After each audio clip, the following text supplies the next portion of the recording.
This recording will go over irritable bowel syndrome and herniations. Irritable bowel syndrome, or IBS, is a functional GI disorder that causes chronic or recurrent diarrhea, constipation, and/or abdominal pain and bloating. It is sometimes referred to as spastic colon or nervous colon. IBS is the most common digestive disorder seen in clinical practice and may affect as many as 1 in 5 people in the United States.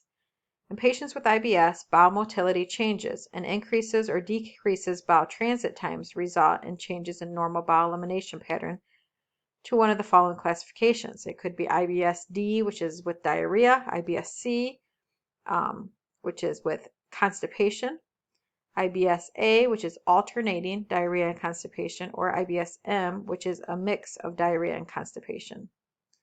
The etiology of IBS remains unclear. Research suggests that a combination of environmental, immunologic, genetic, hormonal, and stress factors play a role in the development and course of the disorder.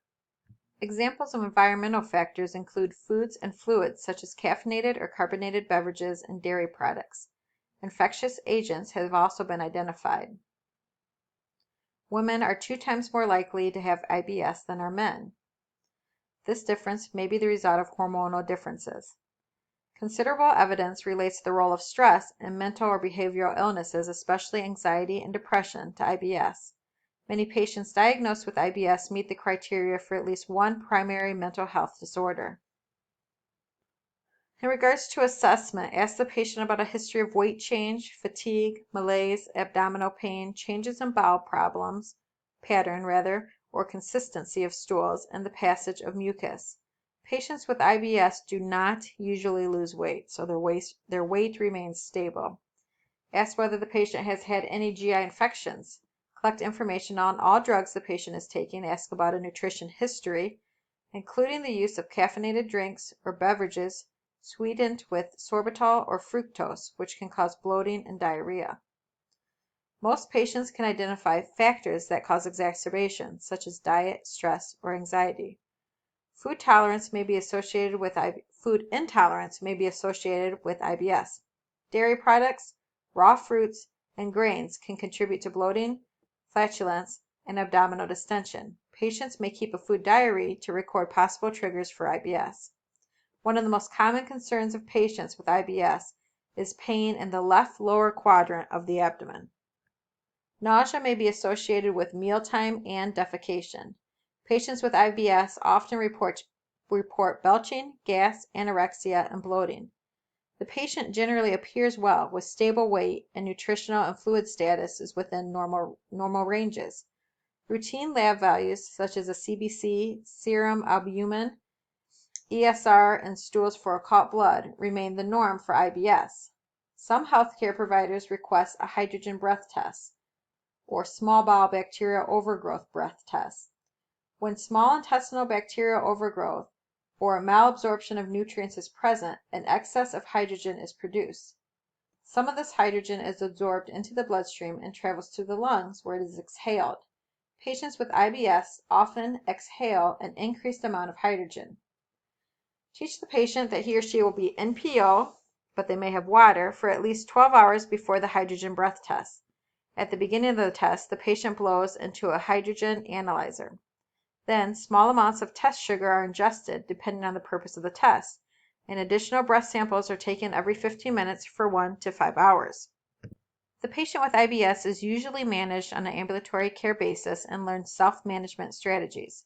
Interventions include health teaching, drug therapy, and stress reduction. Dietary fiber and bulk help produce bulky, soft stools and establish regular bowel elimination habits. The patient should ingest about 30 to 40 grams of fiber each day. Eating regular meals, drinking 8 to 10 glasses of water each day, and chewing food slowly help promote normal bowel function. Drug therapy depends on the main symptoms of IBS.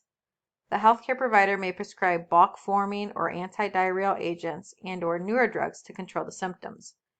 For the treatment of constipation-predominant IBS, bulk-forming laxatives such as psyllium are generally taken at mealtimes with a glass of water. The hydrophilic properties of these drugs help prevent dry, hard, or liquid stools. And psyllium, you should know, is a generic name for Metamucil. Lubiprostone is an oral laxative approved for women with IBS constipation, which increases fluid in the intestines to promote bowel elimination. Teach the patient to take the drug with food and water. Linaclotide works by stimulating receptors in the intestines to increase fluid and promote bowel transit time. The drug also helps relieve pain and cramping that are associated with IBS. Teach the patient to take this drug once a day about 30 minutes before breakfast. Diarrhea prominent IBS or IBS-D may be treated with antidiarrheal agents such as loperamide, brand name Imodium, and Psyllium. Allosterone may be used with caution in women with IBS-D as a last resort. Patient taking this drug must agree to report symptoms of colitis or constipation early because it is associated with potentially life-threatening bowel complications, including ischemic colitis. Also make sure that you get a good drug history on the patient who's about to begin taking allosterone because it interacts with many drugs. Remind patients they should not take psychoactive drugs and antihistamines with allosterone. Teach patients to report severe constipation, fever, increasing abdominal pain, increasing fatigue, darkened urine, bloody diarrhea, or rectal bleeding as soon as it occurs, and to stop taking the drug immediately if any of those things occur. Many patients with IBS who have bloating and abdominal distension without constipation have success with rifaximin, an antibiotic that works locally with little systemic absorption. For IBS in which pain is the predominant symptom, tricyclic antidepressants such as amitriptyline have also been used successfully. It is unclear whether their effectiveness is the result of the antidepressant or anticholinergic effects of the drugs. In regards to complementary and health, for patients with increased intestinal bacterial overgrowth, recommend daily probiotic supplements. Probiotics have been shown to be effective for reducing bacteria and successfully alleviating GI symptoms of IBS. There's also evidence that peppermint oil capsules may be effective in reducing symptoms for patients with IBS also.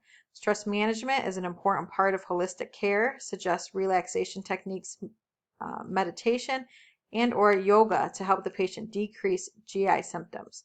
Teach the patient that regular exercise is important for managing stress and promoting regular bowel elimination. A hernia is a weakness in the abdominal muscle wall through which a segment of the bowel or other abdominal structure protrudes. Please review the diagram for differences between direct and indirect inguinal hernias, femoral hernias, and umbilical hernias, and also incisional hernias. Hernias may also be classified as reducible, irreducible, or strangulated. A hernia is reducible when the contents of the hernial sac can be placed back into the abdominal cavity by application of gentle pressure. An irreducible or incarcerated hernia cannot be reduced or placed back into the abdominal cavity. Any hernia that is not reducible requires immediate surgical evaluation. A hernia is strangulated when the blood supply to the herniated segment of the bowel is cut off by pressure from the hernial ring. If a hernia is strangulated, there is ischemia and obstruction of the bowel loop. This can lead to necrosis of the bowel, sepsis, and possible bowel perforation. Signs of strangulation are abdominal distension, nausea, vomiting, pain, fever, and tachycardia. Indirect inguinal hernias, the most common type, occur mostly in men because they follow the tract that develops when the testes descend into the scrotum before birth. Direct hernias occur more often in older adults. Femoral and adult umbilical hernias are more common in pregnant women or those with obesity. And finally, incisional hernias occur in people who have undergone abdominal surgeries. In regards to assessment, the patient with a hernia typically comes to the healthcare provider's office with a report of a lump or protrusion felt at the involved site. Perform an abdominal assessment, inspecting the abdomen when the patient is lying and again when he or she is standing. If the hernia is reducible, it may disappear when the patient is lying flat. The advanced practice nurse or other healthcare provider asks the patient to strain or perform the Valsalva maneuver and observes for bulging. Auscultate for active bowel sounds. Absent bowel sounds may indicate obstruction and strangulation and are considered medical emergencies. The hernia is never forcibly reduced. This maneuver can cause strangulated intestines to rupture. The type of treatment selected depends on patient factors such as age and the type and severity of the hernia. If the patient is not a surgical candidate, the healthcare provider may prescribe a truss for an inguinal hernia, usually for men. A truss is a pad made with firm material. It is held in place over the hernia with a belt to keep the abdominal contents from protruding into the hernial sac. If the truss is used, it is applied only after the physician has reduced the hernia if it is not incarcerated. Most hernias are inguinal and surgical repair is the treatment of choice. Surgery is usually performed on an ambulatory care basis for patients who have no pre-existing health conditions that would complicate the operative course. Surgical repair of a hernia is called a herniorrhaphy. A minimally invasive inguinal hernia repair through a laparoscope is the surgery of choice. A conventional open herniopathy may be performed if laparoscopy is not appropriate. When a hernioplasty is also performed, the surgeon reinforces the weakened outside abdominal muscle wall with a mesh patch. The patient who has had the minimally invasive inguinal hernia repair is discharged from the surgical center in 3 to 5 hours, depending on recovery from anesthesia. Teach him or her to avoid strenuous activity for several days before returning to work and a normal routine. A stool softener may be needed to prevent constipation. Caution patients who are taking oral opioids for pain management to not drive or operate heavy machinery. Teach them to observe incisions for redness, swelling, heat, drainage, and increased pain, and promptly report their occurrence to the surgeon. General post-op care of patients having hernia repair is the same as for other patients, except they should avoid coughing. To promote lung expansion, encourage deep breathing and ambulation. With repair of an indirect inguinal hernia, the physician may suggest a scrotal support and ice bags be applied to the scrotum to prevent swelling, which often contributes to pain. Elevation of the scrotum with a soft pillow helps to prevent and control swelling.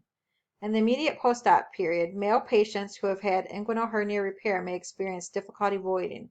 Encourage them to stand to allow for a more natural position for gravity to facilitate voiding and bladder emptying. Urine output of less than 30 mL per hour should be reported to the surgeon. Techniques to stimulate voiding, such as allowing the water to run, may also be used. A fluid intake of at least 1,500 to 2,500 mL daily prevents dehydration, maintains urinary function, and minimizes constipation. A straight or intermittent catheterization is required if the patient cannot void. Please review this chart for best practice nursing care of the post-op patient having a hernia repair that's in your textbook.